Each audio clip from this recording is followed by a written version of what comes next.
웃음은 너와 나의 벽을 허물고 우리라는 이름의 씨앗을 뿌려 사랑이란 이름의 꽃을 피우게 합니다. 웃음은 나눔과 베품의 곳을 만들어 나에게는 평화를 주고 이웃에겐 기쁨을 주고 세상에겐 아름다운 동행을 만들어줍니다. 안녕하세요. 민소의 꿈꾸는 정원입니다. 사진 속에 여러분의 모습은 웃고 계신가요? 만약에 심각하다면 지금부터라도 웃는 연습을 하셔야 할 것 같습니다.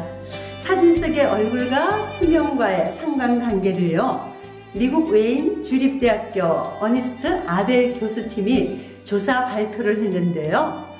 1950년 이전에 태어난 메이저리그 야구 선수들 230명을 대상으로요, 3단계로 분류해서 수명과의 관계를 발표했습니다.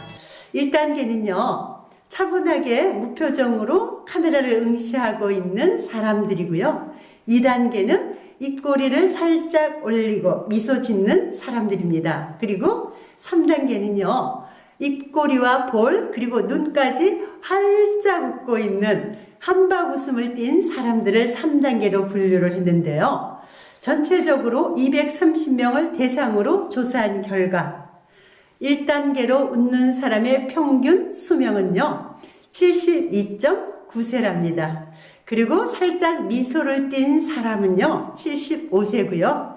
한박 웃음을 띠고 있는 사람들의 평균 수명은 79.9세로 나왔다고 합니다. 실제로요, 보스턴 레드삭스 팀의 테드 월리엄스는요, 항상 한박 미소를 지어서 3단계로 분류되었고요. 그는 83세까지 살았다 합니다. 신시내 팀의 빌 케네디 선수는요, 1단계로 분류되었고요. 그는 62세로 생을 마쳤다고 합니다. 심리학적으로요, 디센 스마일을 진정한 웃음이라고 하고요. 팬 아메리칸 스마일을 억지 웃음, 가짜 웃음이라고 합니다. 디센 스마일은요, 18세기 프랑스 심리학자 디센의 이름을 딴 것인데요. 그는 최초로 웃음을 학문적인 영역으로 끌어들인 사람입니다. 팬 아메리칸 미소는요, 지금은 없어졌지만 팬 아메리칸 항공사의 스튜디오스들이요 짓는 억지 웃음을 따서 팬 아메리칸 스마일이라고 한답니다. 진짜 미소와 가짜 미소를 가르는 기준이 뭔지 아세요? 바로 까마귀 발톱처럼 생긴 눈둘레근이 있습니다. 우리가 가짜 웃음은요, 입꼬리만 올리는 것으로 충분히 할 수 있겠지만요, 눈둘레근을 움직이면서 가짜로 웃기는 어렵습니다. 그럼 제가 두 가지 웃음을 보여드릴게요. 첫 번째입니다. 이번엔 두 번째, 눈둘레근까지 사용하는 웃음을 지어볼게요.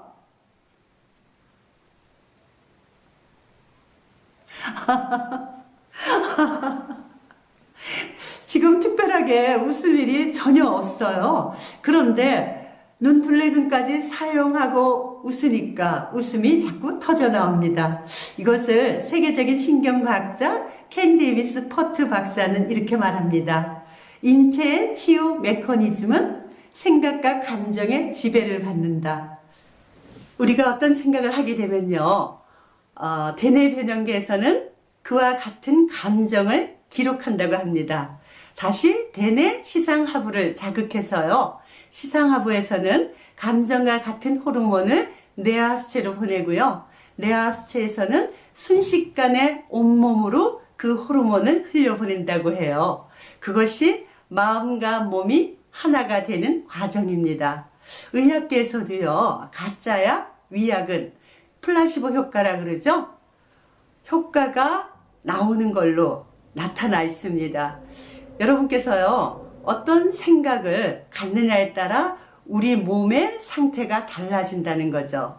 그것이 웨인 주립대학교에서 수명과 웃음과의 상관관계와 같은 맥락입니다. 우리가 어떤 불안한 생각, 두려운 생각, 답답한 생각을 하게 되면요, 온몸이 굳고 차가워지는 것을 느끼게 될 것입니다. 그때부터 우리의 몸의 기능은 떨어지게 되어 있습니다.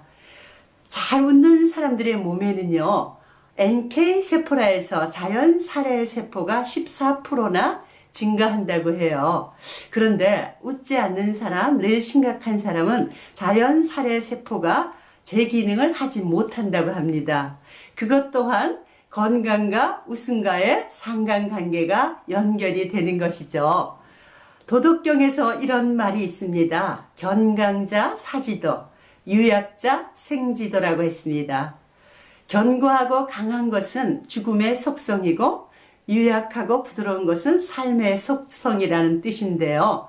결국은 우리 몸이 부드럽고 따뜻하려면요, 가장 중요한 것이 얼굴에 있습니다. 몸을 아무리 움직여도요, 내 얼굴이 굳어 있다면 몸에서 큰 영향을 받지 못한다고 해요. 우리가 한바탕 싸우거나 화가 나고 운전대를 잡다가 보면 대부분이 사고로 이어집니다. 그것이 시야까지 가리게 되는 터널 효과가 생기기 때문이죠. 그런데요, 일이 안 풀려도, 일이 꼬여도 억지로라도 웃으려고 애를 쓰다 보면요, 우리 몸에서 그 위기를 관리할 그 능력을 만들어준다고 해요. 아까 제가 가짜 웃음을 억지로라도 진짜 웃음으로 연결시키려고 눈 둘레근까지 움직였을 때요, 진짜 웃음이 터져 나온 것과 같은 맥락입니다. 몇 년 전에 이런 일이 있었어요. 차를 막 뽑은 차를요, 제가 끌고 워크숍 갔다 오는 길에요. 그때가 이제 비가 좀 부슬부슬 내렸어요. 길을 잘못 들어서서 후진하다가 백밀러가 비에 가려놓으니까 제대로 보질 못했나 봐요. 갑자기 후진하는데 퍽 하는 소리가 나는 거예요. 첫날 뽑아서 뒤 범퍼를 쳐버린 겁니다. 차를 보고 얼마나 화가 나고 기가 막혔는지 짜증만 그냥 나는 겁니다. 비는 오는데 그 짜증난 그 마음으로 만약에 제가 다시 운전대를 잡았다면 어떻게 됐을까요? 더 큰 사고로 이어지지 않았을까요? 그래서 제가 그 구멍난 범퍼를 보고 생각을 했습니다. 너 그래도 나 화 안 낼 거야. 그런데 범퍼가 저에게 이렇게 말을 해요. 너 이러고도 웃을 수 있어? 그거 한번 웃어봐. 그래서 제가 차를 한쪽에다 세우고 비가 내리는 들판을 보고 웃으려고 했습니다. 그런데 웃음이 나옵니까? 늑대 울음소리 같은 소리만 나옵니다. 아우 아우 하다가 그 아우 소리를 길게 한번 내봤어요. 힘을 주고 아우 이렇게 엄청난 시간을 웃으려고 애를 썼습니다. 그런데 신기한 일이 벌어졌어요. 한 5분쯤 지나니까 그냥 웃긴 거예요. 약간 미친 여자 같은 제가 웃기기도 하고요. 또 차를 보니까 이 정도로 경미하게 났다는 게 다행이라는 생각도 듭니다. 만약에요, 몸체를 찍었거나 사람을 쳤거나 하면 어떻게 됐겠습니까? 그래서 참 다행이다. 역시 나는 행운이야. 이런 생각을 가지고 운전대를 잡으니까요, 마음도 가볍고요, 비가 내리는 그 전경을 즐기면서 돌아올 수 있었습니다. 그것이요, 여러분들이 지금 일이 풀리지 않아도 답답해도 불안해도 억지로라도 웃어야 되는 이유입니다. 억지로 웃을 때 무엇까지 사용한다 그랬죠? 눈 둘레근까지 사용하는 웃음을 5분만 지어보십시오. 생각이 달리 바뀝니다. 그때 우리 몸이요, 파동이 생겨요. 그 파동이 뭔지 아세요? 우주 만물의 근원 에너지가 바로 파동입니다. 웃을 때는요, 플러스 파동이 우리 몸에 나오면서 그 좋은 생각의 에너지가 우리 몸을 지배하기 때문에 결국은 일이 잘 풀리게 돼 있습니다. 아프리카의 대부라고 하죠. 세계적인 의학자 쇼하이저는 이런 말을 합니다. 우리 몸에는 완벽한 약국이 있다. 그 약국 안에는 어떤 병이든 치료할 수 있는 약인데 그것이 바로 웃음이다 라고 했습니다.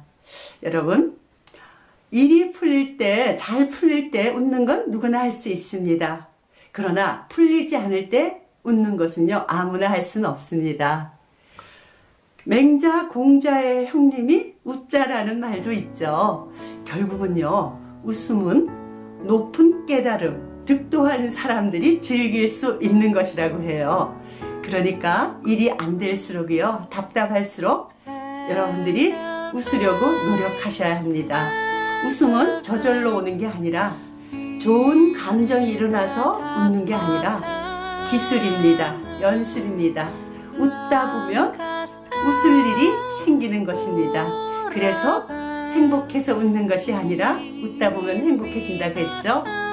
여러분, 오늘 환한 웃음으로요, 여러분들의 삶에 햇살이 가득 내리길 바랍니다. 그럼 저는 다음 시간에 또 찾아뵙겠습니다.